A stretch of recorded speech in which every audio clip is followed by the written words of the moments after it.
चल तेरा मेरा साथ रहे में गोपिका को मिल गया है 1 महीने का वक्त जब वो प्रूव कर सकती है कि वो इस घर के काबिल है या नहीं। मिथिला ने अपना फैसला सुना दिया है कि वो इस घर में अब नहीं रह सकती, लेकिन बा कहती है कि जब लक्ष्मी आ रही है यानी दिवाली का वक्त है और दिवाली से पहले घर की लक्ष्मी बाहर नहीं जाएगी। तो अब दिवाली तक का उसे मौका मिला है, 1 महीने का वक्त मिला है और दिवाली के बाद ही गोपिका घर से जा सकती है। तो भाई अब यहाँ पर मिलने वाला है सक्षम को एक बड़ा कॉन्ट्रैक्ट जिसमें कि रातों रात डिजाइन देनी होती है ज्वेलरी की, और बेचारी गोपिका उनकी मदद करने की कोशिश करती है, डिजाइन दिखाने की कोशिश करती है बनाकर रातों रात, लेकिन सक्षम उसकी हेल्प लेने के लिए साफ मना कर देता है। लेकिन कान्हा जी को कुछ और ही मंजूर है और गोपिका बेचारी उस डिजाइन को लेकर घूम रही होती है। तो दूसरी तरफ सक्षम के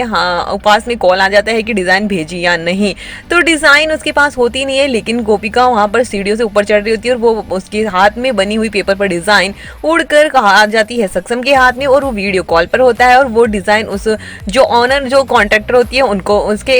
पास पहुंच जाती है डिजाइन, जिससे कि अब उसको वो डिजाइन काफी पसंद आती है और वो कहती है कि डिजाइन सेलेक्टेड है। और अब गोपिका की ही डिजाइन सेलेक्ट हो जाती है बाई चांस, और अब सक्षम को भी गोपिका की ही मदद लेनी पड़ेगी क्योंकि कोई और उसके जैसी डिजाइन नहीं बना सकता, ना उसकी कोई और डिजाइनर ना कोई और। यहाँ तक कि उसे पता है कि आशी ने भी उसे बेवकूफ बनाया था डिजाइन बनाकर, जबकि वो डिजाइन उसकी नहीं थी, गोपिका की डिजाइन थी। और अब देखने को मिलने वाला है कि अब गोपिका ने ठान लिया है कि वो जब तक इस घर में है वो अपने पैरों पर खड़ी होकर भी दिखाएगी और इस घर की उम्मीदों को कभी टूटने नहीं देगी, और चाहे जो हो जाए वो इस घर के लिए सब कुछ करेगी जब तक इस घर में है, और वो अपने पैरों पर खड़ी होकर जरूर दिखाएगी। तो ये डिजाइनिंग ही अब उसको अपने पैरों पर खड़ा करेगी और अब सक्षम लेने वाला है गोपिका की मदद, क्योंकि और कोई उसके बिना ये डिजाइन नहीं बना सकता। तो भाई गोपिका के हाथों में जो हुनर है अब वही उसकी रक्षा करेगा और वही उसे इंडिपेंडेंट बनाएगा और फाइनली मिथिला का दिल भी जीतेगा। तो वही 1 महीने में क्या कुछ अब गोपिका करने वाली है, और उसे मिल चुका है एक चांस